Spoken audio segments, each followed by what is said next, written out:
warahmatullahi wabarakatuh. Selamat siang anak-anak.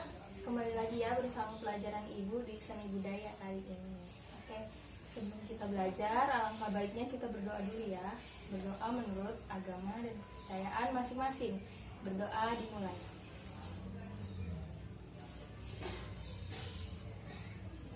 Berdoa cukup. Oke, sekarang Ibu absen dulu ya. Krisnawati, Askia, Regi, Samsul, Divia, Musfiko, Nengdia, Dinda. Ya, alhamdulillah ya hadir semua. Oke,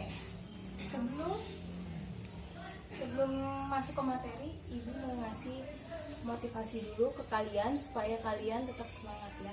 Ada kata-kata yang bunyinya gini, manjada wajada, yang artinya barang siapa yang bersungguh-sungguh pasti dia akan berhasil. Kenapa sih Bu? Ibu mau motivasi kita pakai kata-kata itu? Iya, karena segala sesuatu cita-cita yang kalian inginkan, kalau kalian ingin meraihnya, kalian harus belajar dengan sungguh-sungguh. Tapi kalau hobinya bercanda doang gimana Bu? Nah, bercanda doang juga sebenarnya bisa ya, ada peluang yang buat sukses ya. Contohnya kalian bisa lihat di TV-TV tuh stand up komedian atau komedian. Nah, itu juga mereka punya pengalaman khusus. Jadi mereka bisa sukses. Dia juga dari awalnya pasti sungguh-sungguh belajarnya. Gimana cara menentukan materi-materi yang ada yang untuk stand up komedinya itu supaya bisa disampaikan kepada teman-teman semua, kepada audiens, kepada penonton, ya enggak? Nah, akhirnya dia bisa sukses, bisa berhasil. Makanya kalian kalau mau sukses harus belajar dengan sungguh-sungguh, pakai hati yang ikhlas dan niat yang lurus. Jangan pengen ini tapi niatnya nggak baik, itu nggak boleh ya. Ya, oke. Ibu sekarang masuk ke materi. Materi seni budaya kali ini akan membahas mengenai keunikan tari tradisional Nusantara dengan pola lantai juga iringannya ya. Apa sih? Ada yang ingat nggak apa itu pendukung tari? Unsur pendukung tari apa aja coba? Ya benar, ada gerak, ada tata rias, ada tata busana, ada musik, dan ada setting, dan juga yang lainnya. Masih banyak ya unsur pendukung tari yang lainnya. Kita bahas masuk ke ini dulu deh, apa namanya, Ibu mau nyaksiin ke kalian apa aja tari Nusantara yang ada di Indonesia. Beberapa aja sih ya. Contohnya ada tari Bali, ada tari coket, ada tari saman, ada tari tortor, ada tari piring. Nah, yang Ibu contohkan tadi merupakan tarian-tarian Nusantara yang memiliki keunikan Ibu sampai salah ngomong ya, memiliki keunikan tersendiri. Sebab apa?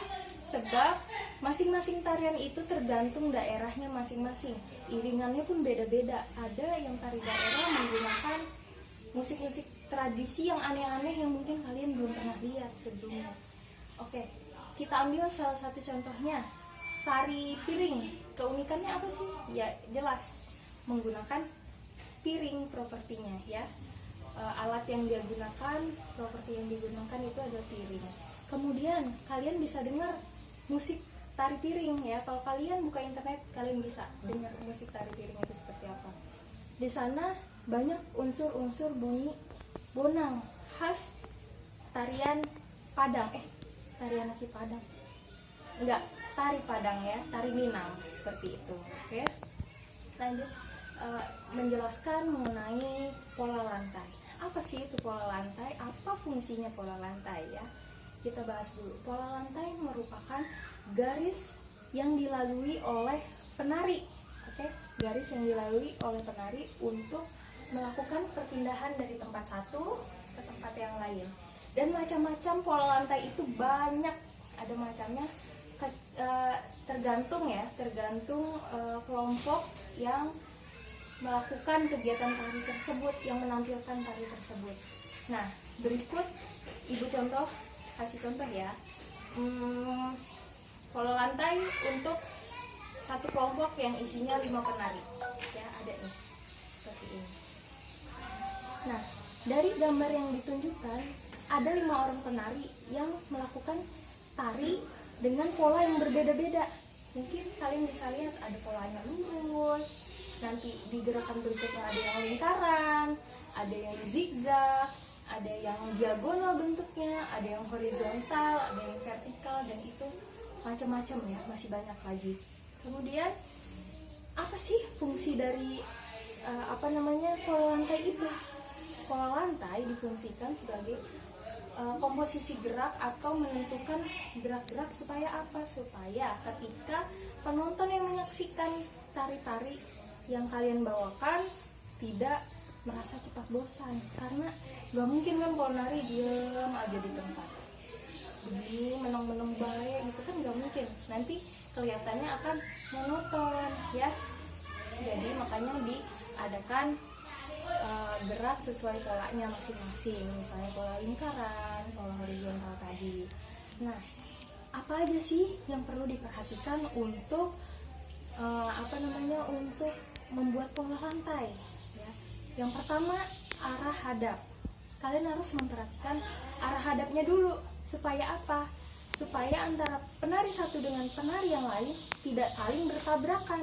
Coba bayangin kalau kalian lagi nari nggak tahu arah hadap, kalau tiba-tiba nabrak kan jatuh, dan itu mengurangi nilai estetika yang ada di dalam tari itu, ya enggak? Nah, yang kedua adalah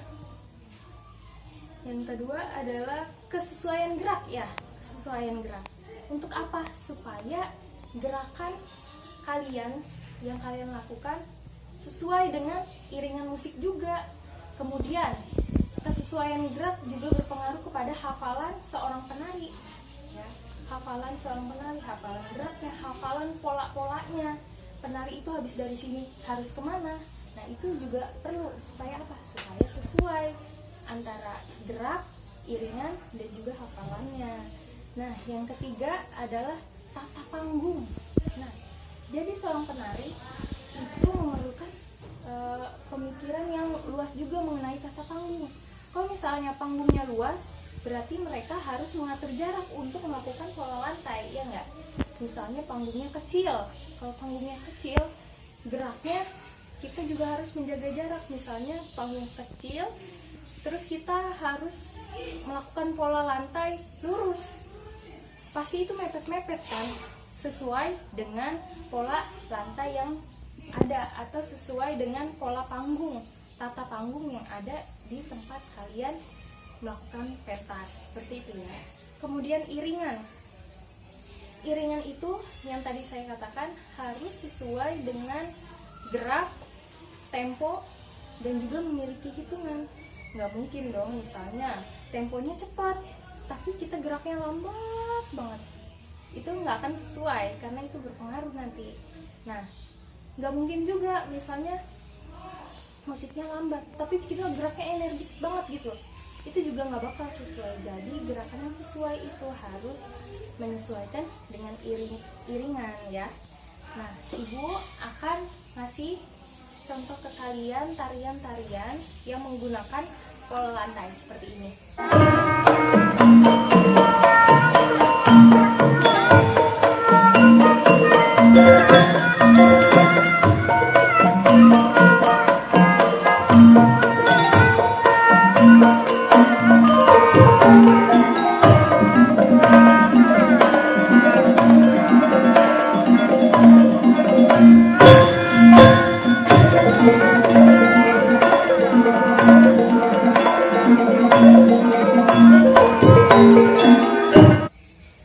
Nah, kalian udah lihat kan pola lantainya seperti apa? Nah, kalian bisa menyimpulkan pola lantai itu seperti apa.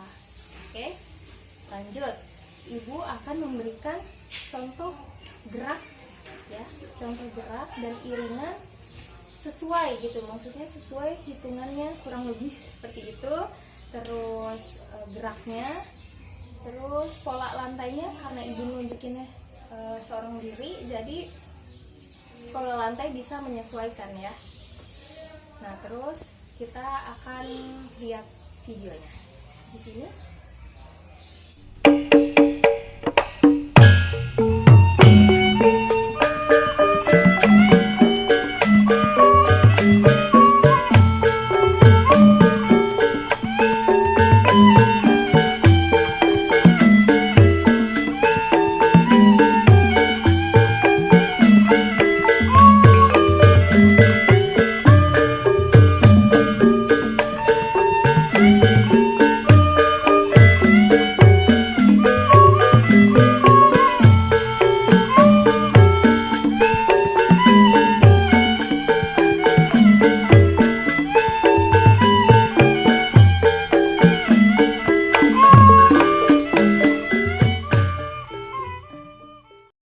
Nah, itu dia videonya.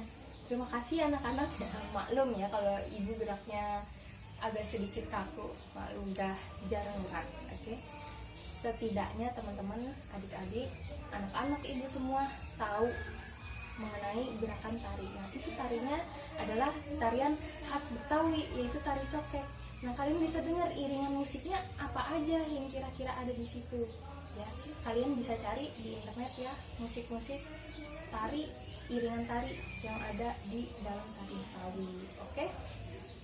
Ibu akan memberikan soal pada kalian. Mohon dikerjakan ya. Dikumpulkan dalam waktu 5 menit soalnya. Coba kalian sebutkan hal-hal apa yang perlu kalian perhatikan dalam membuat pola lantai. Ya, 5 menit dari sekarang. Oke, dikumpulkan. Setelah dikumpulkan, kalian boleh rapikan kembali ruang kelasnya, rapikan kembali alat tulisnya, karena pelajaran seni budaya kali ini, materi kali ini telah selesai. Oh iya, minggu depan jangan lupa pakai baju olahraga, karena saya akan memperagakan gerak kepada kalian. Oke? Ya, terima kasih ya. Pembelajaran kita tutup. Assalamualaikum warahmatullahi wabarakatuh.